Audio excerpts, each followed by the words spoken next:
November 1979.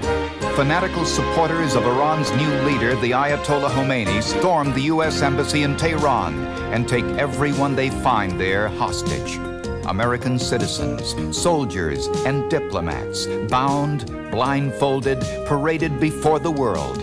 Images of humiliation and helplessness sear their way into the hearts and minds of America. The greatest power on earth, unable to deal effectively with a nation that sometimes seems possessed by madness. This is the story of 444 days that changed the course of history. A time of outrage and heartbreak, of broken promises and dashed hopes, of a king without a country, and a president held powerless in the fierce grip of Islamic fundamentalism. It was a time when heroes died in a tragically failed rescue mission. And finally, it was time for freedom. At the moment, America turned to a new leader. Through it all, ABC News was there. Watch now the original ABC News broadcasts of a great TV news story. America held hostage, the Iran crisis. From ABC News, great TV news stories with Peter Jennings, Ted Koppel, Frank Reynolds, Hugh Downs, Barbara Walters, Max Robinson, Sam Donaldson, Tom Jarrell, Bob Dyke, and the worldwide resources of ABC News.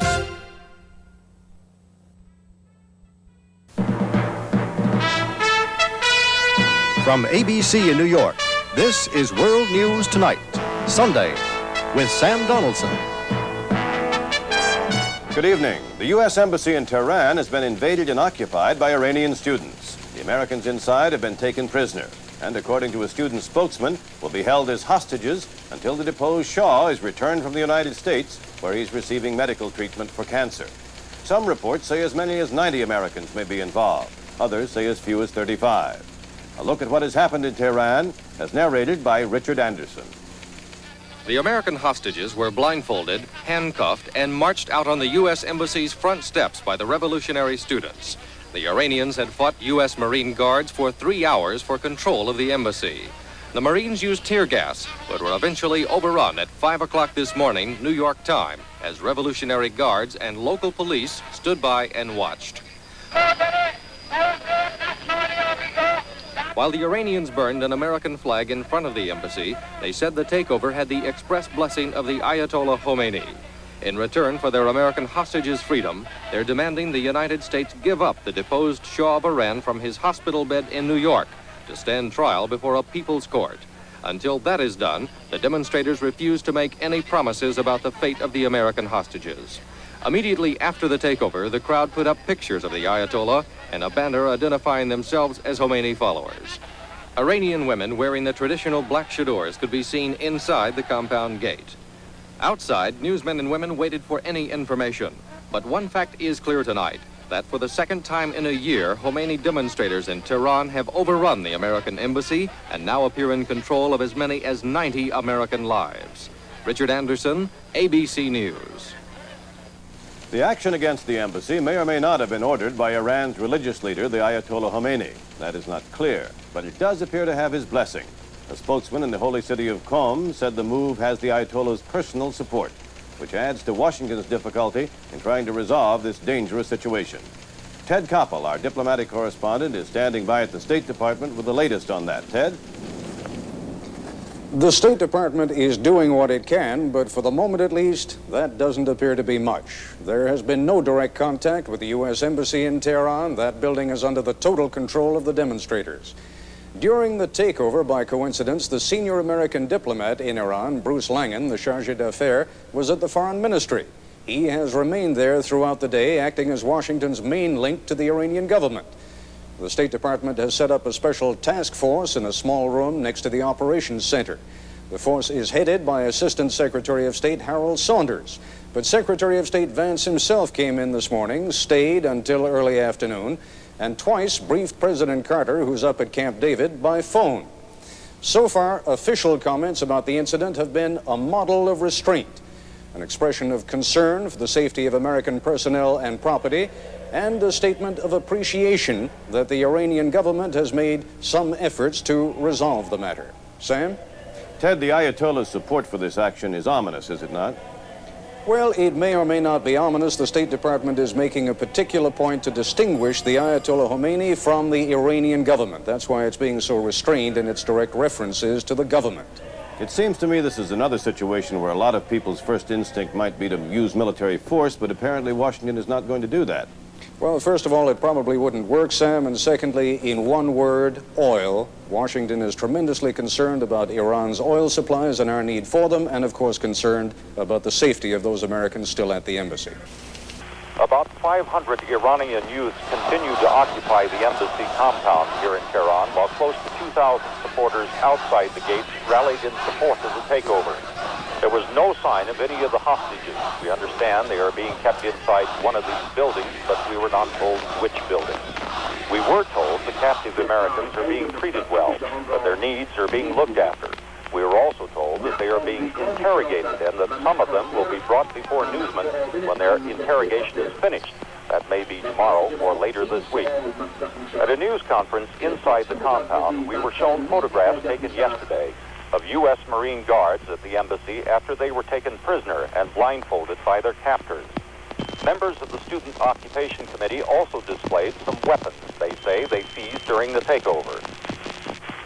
And a punctured poster of Khomeini, the committee charged, was used as a dartboard by a senior U.S. official. Khomeini's son attended the news conference to confirm his father's endorsement of the takeover, and we understand to exert a moderating influence among those inside the compound. This is Barry Dunsmore. The U.S. does not have a great number of options in dealing with what is a very sensitive situation in which there is no central authority. But one thing is certain. There will be no bowing to the mob's demand for the return of the Shah. In answer to the question, are we considering handing him over, or are there any plans to do so or to meet that demand, the answer is no. Here in Washington, there is a growing sense of helplessness as well as outrage. The civilian government of Iran, headed by Prime Minister Bazargan, resigned today. And the students, or whoever have seized the embassy there, have threatened to kill the hostages if the U.S. makes any military move to rescue them. So both the White House and the State Department today again ruled out the use of force to save the captive Americans. We have a series of reports tonight. First, with this exclusive account of today in Tehran, here is Bob Dyke. It is a sight to make any American here in Tehran feel insecure. Hundreds of Iranian demonstrators outside the U.S. Embassy calling for the death of President Carter. One poster showed the president tied to a stake, ready for execution beside the former Shah. For the demonstrators, the student seizure of the embassy and its occupants is the best thing to have happened here since the Islamic Revolution, the fall of the Shah and the rise of the Ayatollah Khomeini. The students in control of the grounds held another news conference today. They did not, as they had promised earlier, allow reporters to see any of the Americans held captive in a nearby building. But they did issue a warning to the United States government that any overt attempt to free the hostages would have tragic results. In case the United States decide to do something like Entebbe airport, as the Israelis did it in Uganda, if they want to do something like this, to release these hostages, you must be sure that they will definitely be killed. Here in Tehran tonight, there are reliable reports that student activists have taken 2 more U.S. citizens into custody. They are William Royer and Catherine Cook of the Iran-American Society. The report says Monday they were taken from their office to the U.S. Embassy where they were locked up. Bob Dyke, ABC News, Tehran. This is Ted Koppel at the State Department.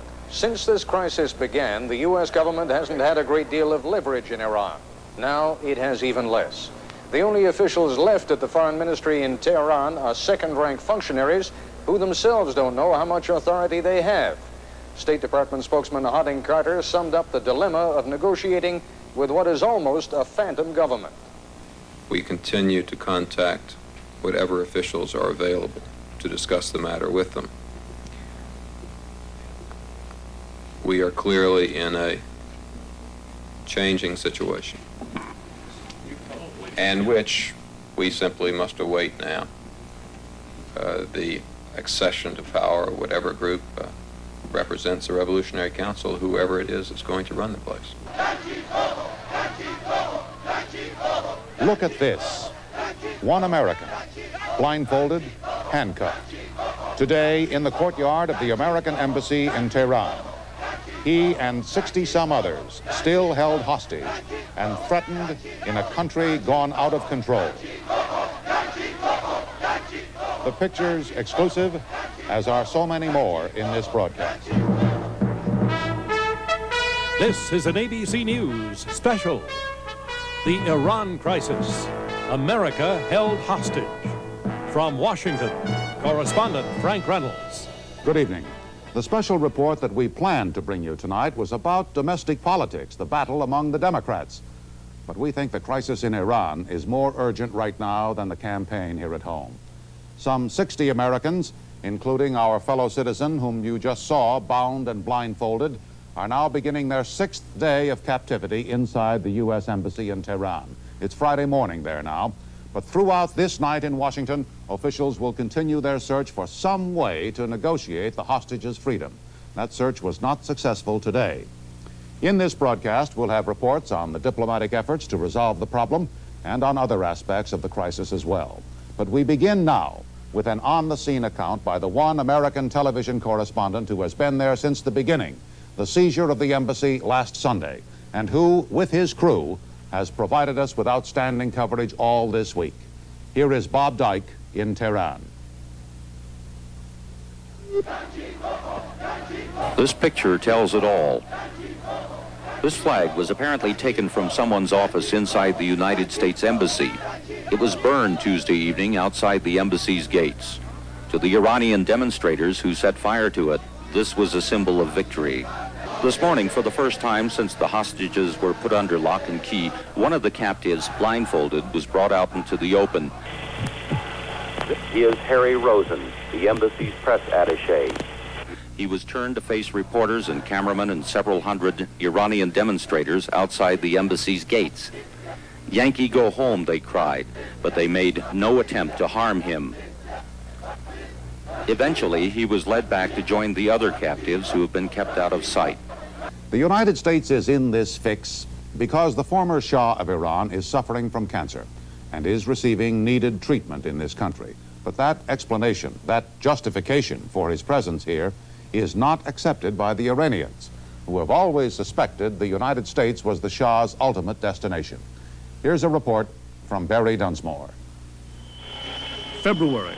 The Iranian mobs have driven the Shah out, and the question of where he goes becomes an important factor in U.S. policy toward Iran. Initially, it's assumed he will come to the U.S. President Carter even says so publicly. However, it soon becomes evident that the Shah will be an unwanted guest. March, and the Shah is in Morocco. The administration is looking for an emissary to ask the Shah not to come to the U.S. because of the delicate state of relations between Washington and the new regime in Tehran. David Rockefeller and Henry Kissinger are approached. Both angrily refuse, and instead, Kissinger begins a strong campaign to get the Shah into this country. April, Kissinger meets privately with Secretary Vance and also talks to the president. In each case, his message is, a man who for 37 years was a friend of the United States should not be treated like a Flying Dutchman who cannot find a port of call. At this point, Kissinger turns south. He is in direct contact with Mexican President Lopez Portillo. Without too much persuasion, the Mexicans agree to give the Shah a visa. July, Richard Nixon joins the campaign to admit the Shah. He visits him in Mexico and makes the point that this is no way to treat our friends. September, and the administration is still holding firm. Vance makes the point stronger than he's ever made it. Admitting the Shah may seem right, but I do not think it would be in our national interest to do so. He adds, we have had to take into account the possible dangers to American people. He clearly has the embassy compound in mind. Early October, the Shah is ill, and Rockefeller is contacted. He recommends a New York specialist, Dr. Benjamin Keene. Keene goes to Mexico. He finds the Shah very ill and learns of his long bout with a form of cancer. Late October, top officials contemplate the next step. The State Department's number 3, David Newsom, who was the top man on Iran, argues that admitting the Shah, even under these circumstances, could be dangerous. However, the president decides the Shah should be let in. either from the side of Islam and... An enraged President Sadat is awaiting word on his offer to fly the Shah to Egypt, doctors and all. In 2 years, the Egyptian leader has never been as publicly agitated or furious as he is over the Iranian hostage situation. Today, I say shame on the world, and mainly on the Muslim leaders all over the world, because that what is, done under the name of Islam, exploiting Islam, should have been condemned by them and should be condemned by them. Some of them are not so far from the same fate. One thing Sadat cannot do to help resolve the problem is mediate. His hatred of Khomeini is no secret. I have no relations with Khomeini, as you know. I have no relations, and I shall not be happy at all to have this relation again with such a lunatic like this man. Sadat predicts Iran will soon fall into the hands of the leftists, the communists. For the moment, Sadat's only recommendation to the U.S., don't give in. Doreen Kays, ABC News, Cairo. A view at last of some of the hostages. This film was first transmitted on the state-owned television network tonight here in Iran. The Swedish ambassador went to see them today, along with diplomats from France, Algeria, and Syria. It was a mercy mission, they said, to see how the prisoners were being treated. The diplomats were apparently invited to come by the Iranian students who have occupied the grounds for a week. The Swedish ambassador said he managed to talk to a few of the hostages to ask them how they were bearing up to their confinement. Not received any major complaints with regard to their health. Of course, they seem tired, which is natural.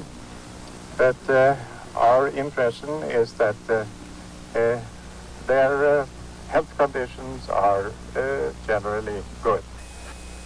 Pope John Paul's ambassador to Iran went to see the hostages today to offer some encouragement, but there wasn't much he could say. Last night, the Ayatollah Khomeini refused to consider the Pope's appeal on behalf of the prisoners. Today, 1 week after the embassy was taken over, this film surfaced. It is perhaps the only visual record of the compound as it was seized by the young Iranians. The silent 8mm film shows a march in the beginning, students climbing a fence and showing a banner inside the compound. "We are not going to bother you," the banner said. What happened after that, you can see for yourself. The hostages, moments after they were blindfolded for the first time. Others without blindfolds being led away.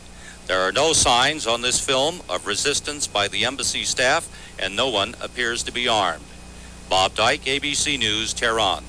Because of the continuing crisis in Iran, the president canceled a scheduled trip to Pennsylvania today, and ABC News White House correspondent Sam Donaldson reports tonight that Mr. Carter may not go anywhere until the hostages are released. It is even suggested there may be no campaign blitz around the country, now planned for after the president's scheduled re-election announcement on December 4th. Today, Iran made the first move. Within hours, the United States responded, and now the 11-day-old crisis between the two countries has moved into a new phase. This was the sequence. Iran declares its intention to withdraw all its assets from the United States. They claim $12 billion worth. The United States says no more than $6 billion. President Carter then formally declares a national emergency and blocks or freezes all property and funds of the Iranian government in this country, meaning they can't withdraw anything.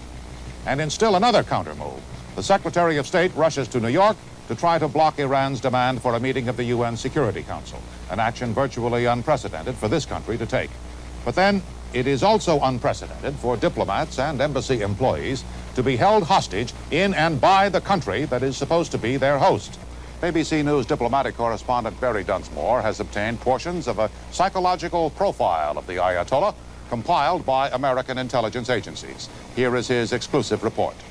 The father of the latest Iranian revolution is, according to U.S. intelligence, a philosopher-theologian, xenophobic, narcissistic, politically and administratively naive. He suffers from some mental degeneration related to his age. He's described as a generalist who doesn't like to deal in details. This particular trait often creates confusion, as many of his pronouncements lack precision, leaving his followers to interpret what he has said or ordered. One analyst says we suspect he often doesn't know what his followers are doing in his name. As for the siege at the embassy, no one doubts he inspired it because his revolution was fading. It's felt he's not involved in the details, but that he certainly has the power to end it. Holding America hostage is in character for the Ayatollah because he so strongly detests the U.S. for its support of the Shah, who is his lifetime enemy, but also because he considers Americans Satan's people and leaders of the decadent West. When it comes to resolving the crisis, the picture the U.S. analysts paint is not very optimistic. They say he has little capacity for compromise and doesn't negotiate in any Western sense. It's said that Westerners who have tried to negotiate with him have found him implacable. He will sit with his eyes half shut and utter monosyllables or nothing at all. According to one analyst, he seems to be saying, "I'm tolerating you because someone told me I should, but you're not going to influence me." Khomeini cannot be intimidated by threats to his person and does not care what the rest of the world thinks. He can, however, be influenced, according to one intelligence observation, sometimes by the last person he talked to, but this person has to be close. It's for this reason that the U.S. hasn't tried, until very recently, to make direct contact with him. Intermediaries are still considered the best approach, and evidently there are people very close to Khomeini with whom the U.S. still feels it can deal. All day the world has waited to see the release of 5 women and 8 black men who have been held for 15 days. But in Iran today that did not happen, as Bob Dyke reports. To begin with, a surprise. There were only 3 hostages, although one of them told newsmen in the embassy compound that more might be released in a day or two. Not all of the captives, just a few of them. Left to right, the 3 were Marine Sergeant Liddell Maples, Kathy Gross, an embassy secretary, and Marine Sergeant William Quarles. Newsmen didn't have an opportunity to follow up any of the hostages' replies. They're very upset and they have no idea what's going on. They can't communicate with each other and they aren't receiving any news while they're in there. Myself, I was tied up the first day and a few days after I was tied up, but I haven't been tied up the whole 2 weeks that I've been here. I believe that any country that doesn't want another country to interfere has the right to say so. And if there's anything that I can do about it when I get back to the United States, like I said, all I can do is tell them what I'm seeing right now. They seemed to bear no grudges. Well, I feel good about it. I've been treated pretty good here, and since I've been here the last 2 weeks, I've made pretty good friends with some of my captives. And in a way, I kind of hate to say goodbye to them. Some of them are pretty nice people, and I've learned a lot from what I've read and what I've seen and I've heard from them, and I'm very saddened about some of the things that have been going on during the Shah's regime. 2 weeks after the seizure, there is only one man who can order the hostages' release. This afternoon, in the holy city of Qum, we talked with the Ayatollah Khomeini. Will you release the hostages? When will you release the hostages? Will you release the hostages, and when will you release them?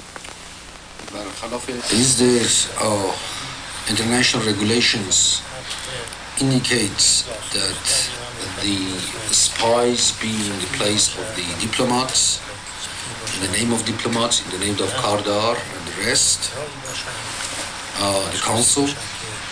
It is not the case. The diplomats in any country are supposed to do the diplomatic work, not the crimes or the espionage. But if they do that, the act of espionage, and trying to place a government instead of a legitimate government, then at that time they are no longer diplomat. And this is what our people have done, take a certain number of spies, and they should be, according to our laws, tried and punished. Despite the grimness of the situation and the 49 hostages still held in Tehran, There was a contrastingly happy start to the day 19 of the crisis, Thanksgiving Day. 13 hostages, women and black men, who were released from the embassy a few days ago, returned home to emotional reunions with their families. There was an attempt to keep their homecoming ceremonies low-key out of regard for the safety of the 49 co-workers who remain in the hands of the Iranian mobs and the Ayatollah Khomeini. And today, the Ayatollah himself voiced a threat already made by his followers. If the Americans attempt a military rescue of the hostages, said the Ayatollah, the hostages would be killed. If we see their parachutists coming, we shall kill all of them. Meanwhile, the Shah has stayed quietly in a New York hospital. That's where Barbara Walters met with him this evening and became the first American journalist to talk with him since his arrival triggered the crisis. Well, not only the first American journalist, you're the first journalist, aren't you, that's talked to him? I think so. I don't think any journalist has talked to him directly since really the last time we talked to him in Morocco, and that was 8 months ago. I should explain to you that we have no tape or film of this because the Shah felt that if we did, it would be shown in Iran and it could be misinterpreted, and so he just wanted to talk directly to me. Now, with so much agony for the hostages and for the nation, is he going to leave, and when? Okay, he says yes, he's going to leave. He wants very much to leave. He's going to return to Mexico. He hopes to leave within 2 weeks. His radiation treatment finished today. He has to have kind of semi-surgery, he said, on that gallbladder. He doesn't quite know when it's going to begin. He still has a stone in it. It depends on how he reacts to the radiation, but he's very anxious to go and hopes it will be within 2 weeks. In spite of all this medical publicity, there are a lot of people who are wondering, is he really sick? Do you think he's really sick? Look, I'm not a doctor. Obviously. Since I saw him in Morocco, he seems to have lost about 15 pounds. He is very alert mentally. He was standing when I came in, dressed in a paisley robe and pajamas. He still has a tube in him. He says he has some pain, and he must have the surgery, and says if he did not come, he would have died.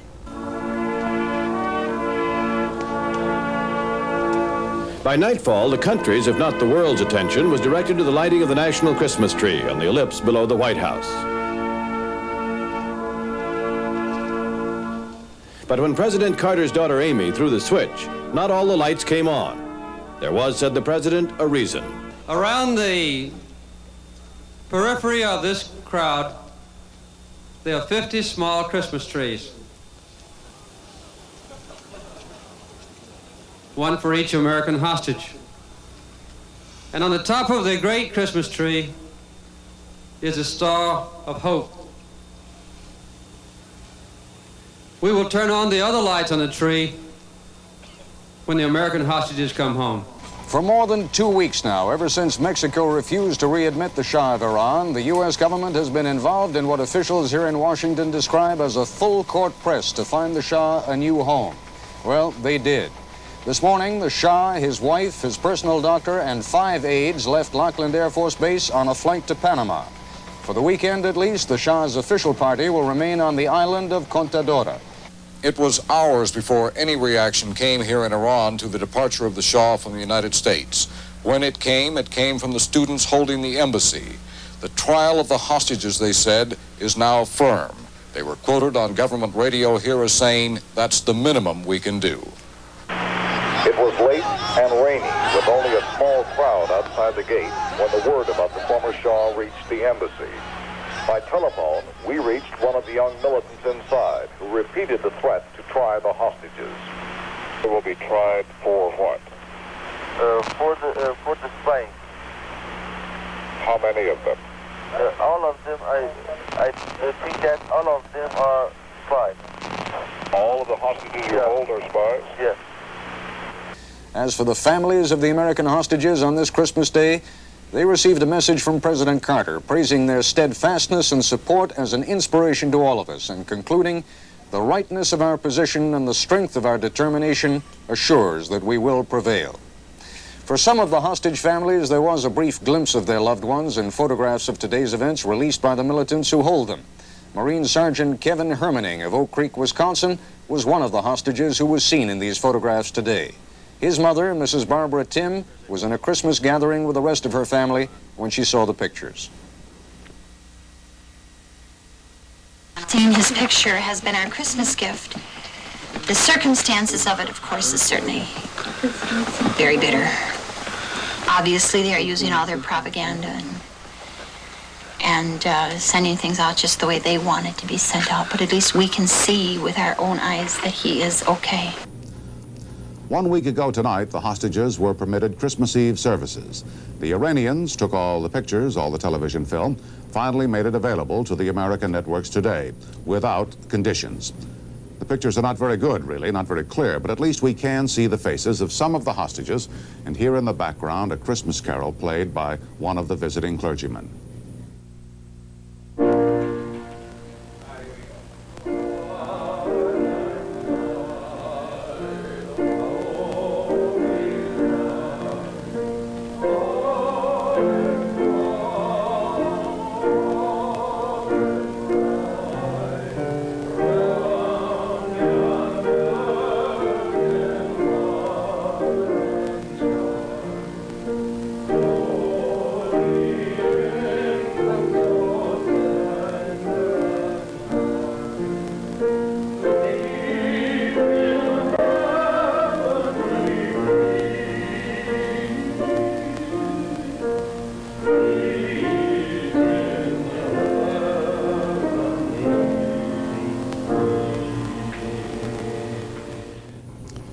We leave you tonight with the hope that for you and for them, 1980 will be a happy new year.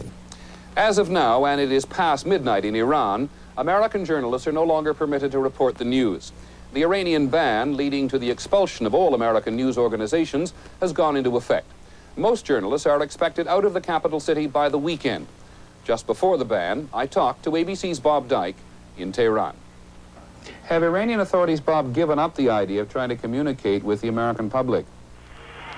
No, I don't believe so. As a matter of fact, one of the officials with the Ministry of National Guidance here said that Iran will try to continue communicating with the United States through their embassy, and gave me the impression that perhaps Iran is planning a propaganda campaign.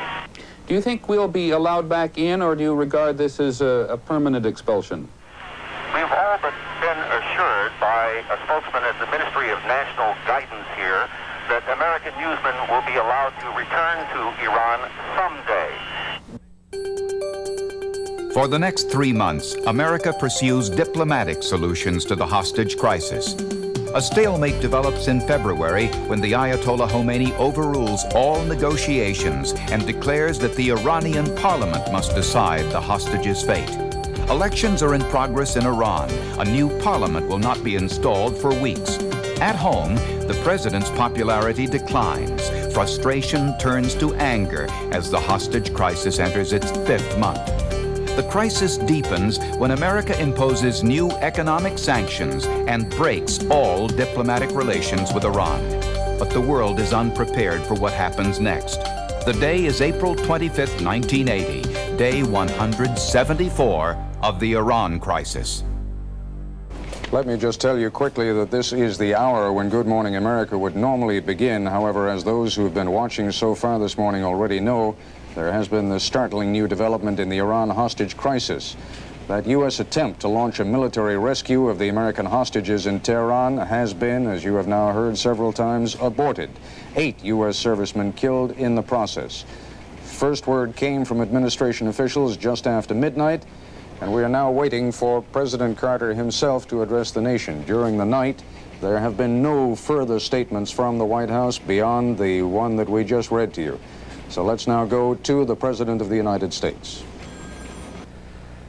Late yesterday, I canceled a carefully planned operation which was underway in Iran to position our rescue team for a later withdrawal of American hostages who've been held captive there since November 4th. Equipment failure in the rescue helicopters made it necessary to end the mission. As our team was withdrawing after my order to do so, 2 of our American aircraft collided on the ground following a refueling operation in a remote desert location in Iran. Other information about this rescue mission will be made available to the American people when it is appropriate to do so. There was no fighting, there was no combat, but to my deep regret, 8 of the crewmen of the two aircraft which collided were killed, and several other Americans were hurt in the accident. We tried, we failed, and we have paid a price. The bodies of 8 young Americans still lie in the Iranian desert, victims of the tragic end to a daring and dangerous attempt to rescue the hostages in Tehran. There, the embassy gates are still locked. The terrorists have strengthened their guard, and the hostages remain in captivity. So far as is known, they are safe. No action has been taken against them because their country tried to save them. We begin tonight with an account of how the attempt was made and why it failed. Here is Pentagon correspondent John McWethy. The plan was to converge on Iran under cover of darkness. The staging area, Tabas, 200 miles from Tehran, an abandoned airstrip in the desert. From Egypt, 6 C-130 transports. From the aircraft carrier Nimitz, 8 helicopters. A highly secretive counterinsurgency team may already have been on the ground at the staging area, setting up communications. Over the Persian Gulf circled an electronics command post. With the stage set, the choppers moved in. One was forced down with engine problems. Another, lost in a sandstorm, forced to return to the Nimitz. 6 made it to the staging area, but there was a hydraulic failure, leaving 5. Too few for the mission to Tehran. President Carter ordered the mission scrubbed, not enough choppers to get everyone out with the margin of safety. With all this, a bus filled with Iranians drove by and were taken captive. They were released after the American force left the ground. After refueling, one chopper swung in the wrong direction in the darkness. Its blade caught a transport plane and both exploded into flames. 8 crewmen were dead and the bodies were left at the scene. In Washington, a major development tonight. Secretary of State Cyrus Vance has resigned. He is the first casualty of a major split within the Carter administration over the wisdom of making that unsuccessful rescue attempt of the hostages in Iran. First, I believe that 10 to 15 of the hostages would have been killed even if the raid had been able to go through and they had been able to reach the embassy. Secondly, it was a very difficult and complicated rescue operation to carry out many thousands of miles from home. In addition to that, I believe there's a strong likelihood that new hostages would have been taken. Vance's resignation appeared to be a victory for the hardline policies of National Security Advisor Zbigniew Brzezinski. And even after the abortive rescue mission, Brzezinski was still threatening more military action. The message is this: do not scoff at American power, do not scoff at American reach. The best clue as to what course we are on now comes from the man who has had the problem dumped in his lap. And from the day his appointment was announced, Edmund Muskie has done everything but completely rule out the use of force. Obviously, my effort would be to deal with the peaceful options available to us.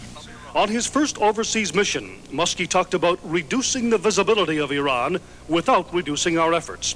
In Brussels, he said he saw no military option which held out success and instead called for diplomatic ingenuity.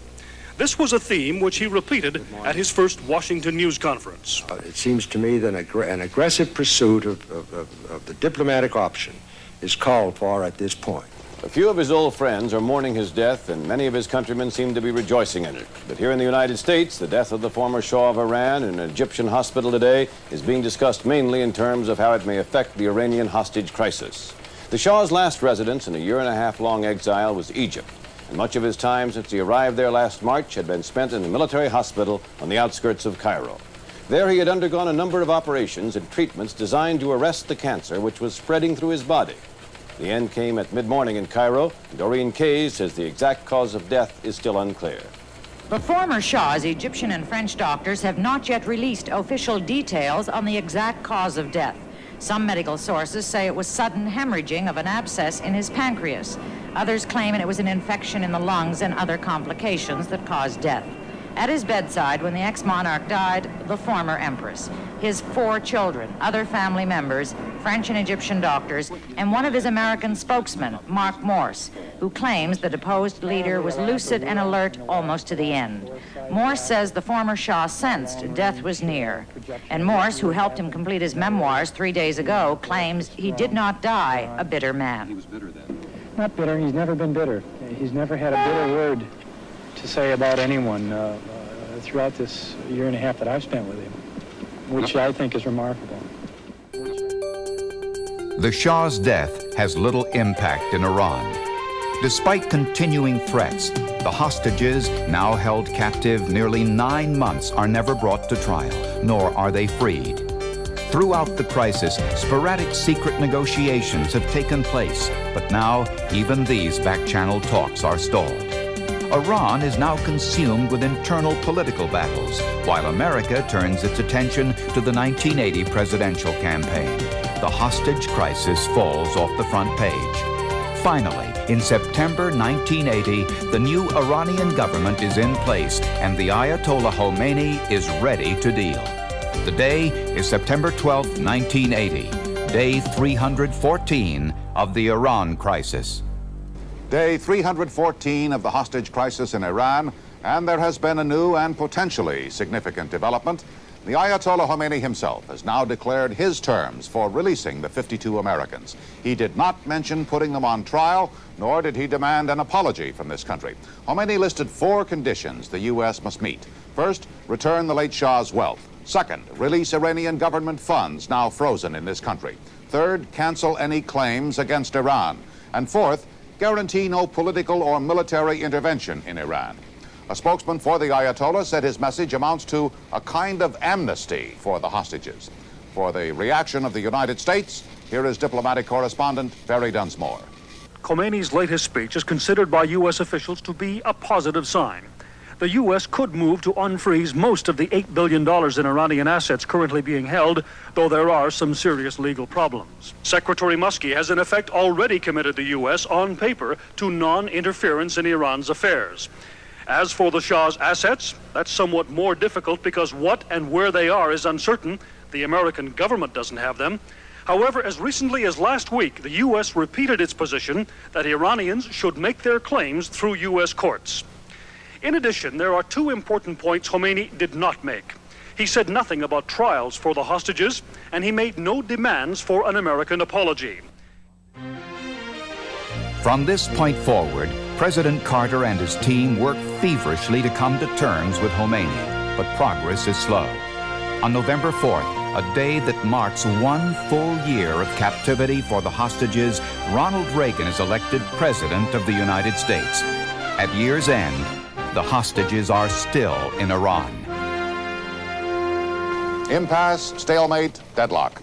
That sums up the hostage crisis tonight after 416 days. No sign of any change in the Iranian terms for their release, and to be realistic about it, an even deeper mood of discouragement here in Washington, where officials who have struggled for so long to bring the hostages home are conceding now it won't be done by them. Our first report tonight is from diplomatic correspondent Barry Dunsmore. Carter administration officials no longer hold out any hope that they can resolve the hostage crisis. Privately, they tell ABC News that what they are doing between now and January 20th is simply going through the motions.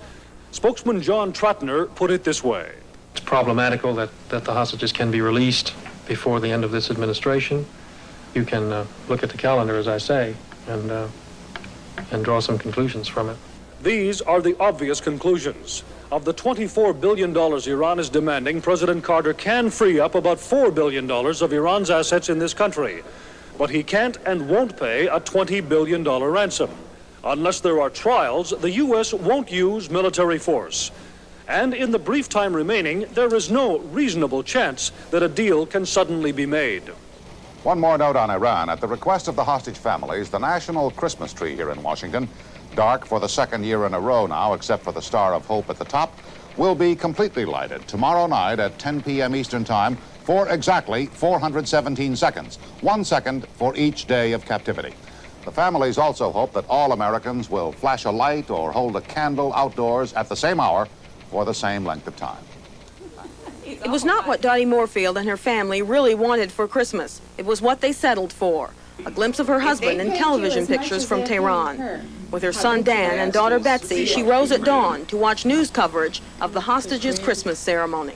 Next should be Richard Moorfield coming up, who will be the embassy's consul general.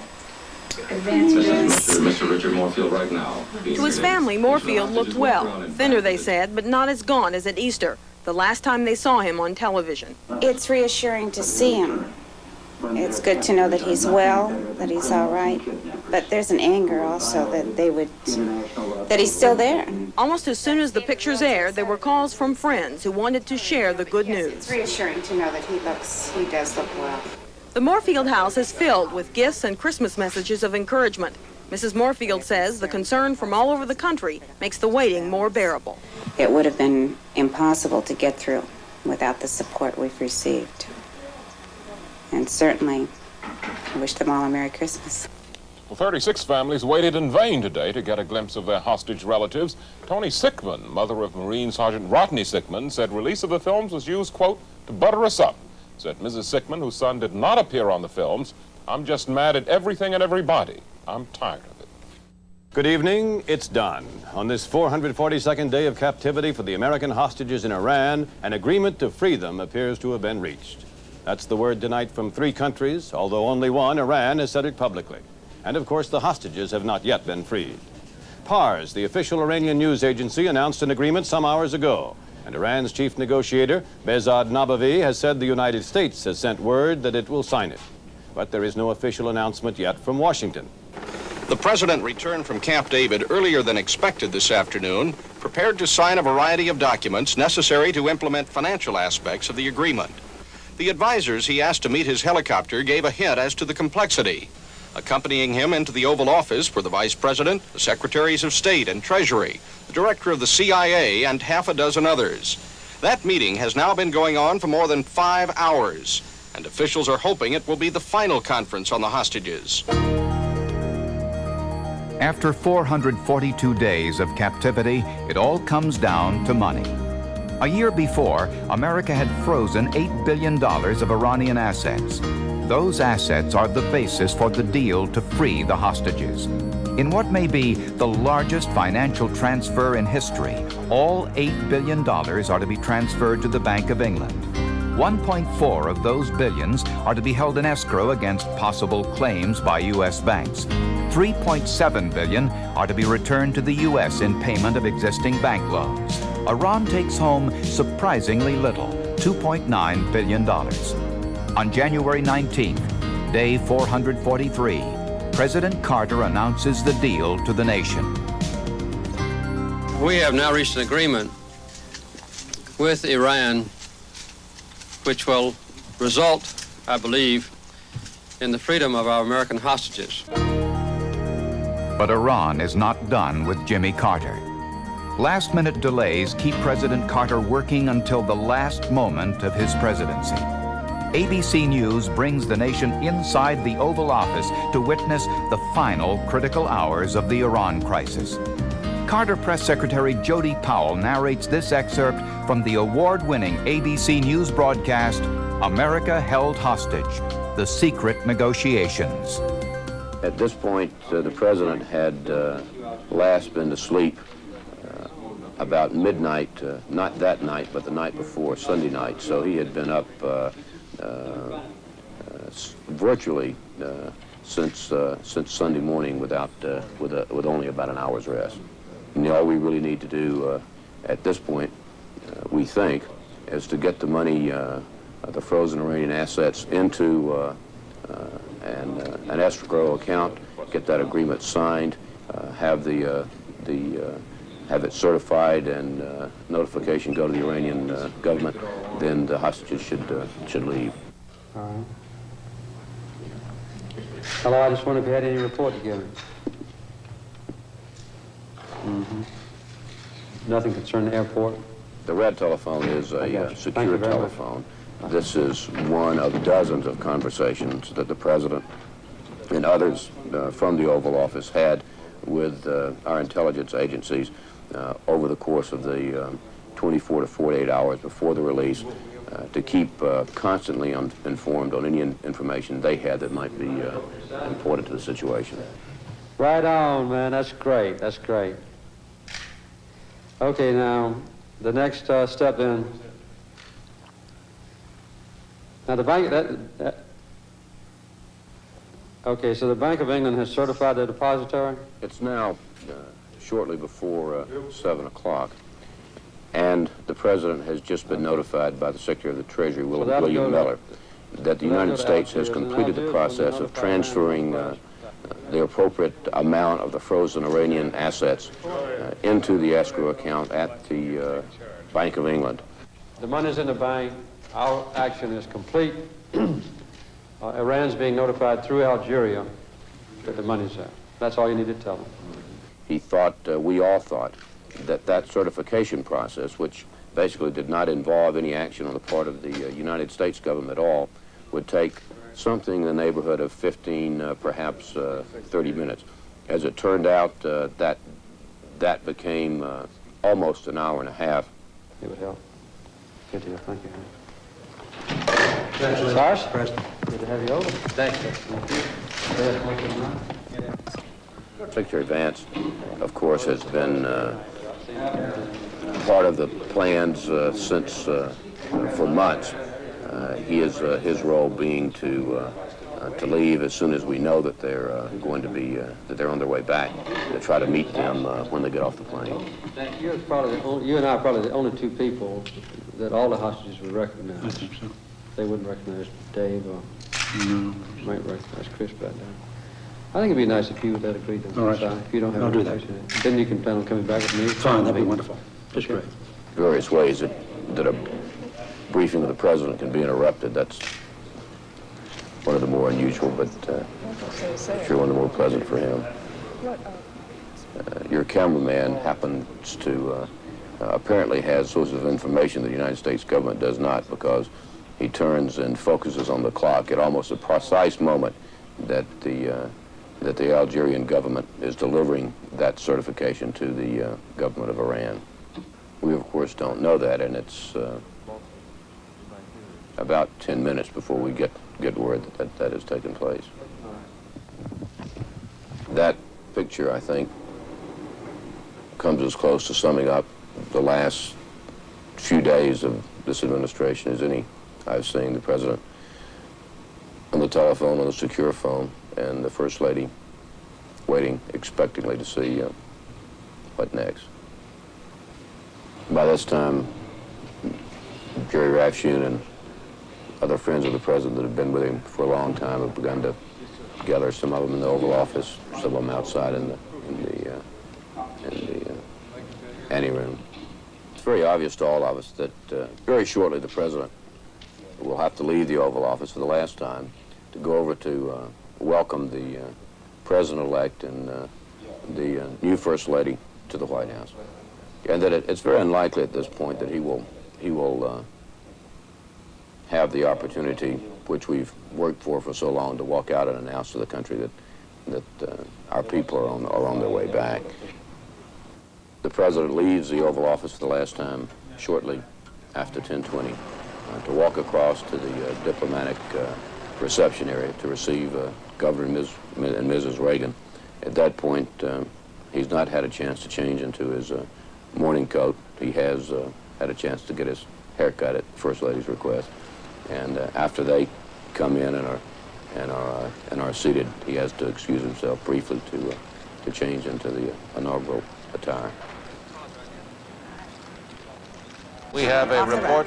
Barbara, excuse me, I am just told that the Associated Press reports that the hostages are leaving the airport. Now, we can't go any further than that on that report, but it comes to us from Associated Press. I don't know whether it's filed. It must be filed from Tehran. And they say that the hostages are leaving the airport. Imagine that. We are within half an hour of the transition of power. We'll see if he's heard about the hostages. Here he comes. Mr. President, are the hostages out? Can't say yet. Not yet. Not yet. Is that what he said, Frank? I couldn't hear it. Not yet. Not yet. They've cheated him. They've cheated him right down to the end. I understand, Frank, and I must tell you that I cannot tell you why I understand that the planes had been sitting at the end of the runway literally for several hours this morning. I can only assume that the hostages were aboard. but Yes. that the Iranians would not let them go. I'd like to hear from Ted Koppel before the president-elect comes out. Ted, can you come in and give us any late information on the hostages? Yes, I can, Frank. What's happening, and this will mean a lot more, I suppose, to journalists out there, UPI has just gone with a flash, which is, in effect, the highest, the most important notification of news that they can give. The last time they did it was with the Kennedy assassination. It's 2 words. It says, hostages freed. No more details from UPI. AP, as you have been reporting for several minutes now, has said that a plane carrying the 52 American hostages took off from Tehran's Mehrabad airport. They are attributing that to a policeman at the airport who is alleged to have told that to reporters, but we have no independent confirmation yet. I, Ronald Reagan, do solemnly swear that I will faithfully execute the office of President of the United States. that I will faithfully execute the office of President of the United States. And will, to the best of my ability, to the best of my ability, preserve, protect, and defend. Preserve, protect, and defend. The Constitution of the United States. The Constitution. All of us feel, Frank.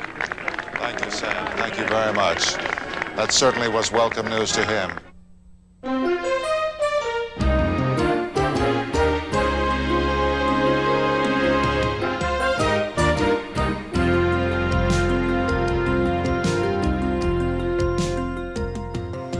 Thank God. They're in the air. They're free.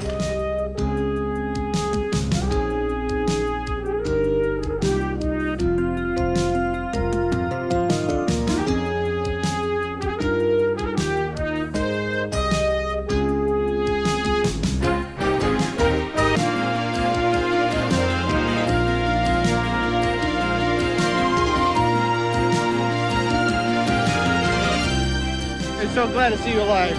It's good to be home. God bless Americans, man.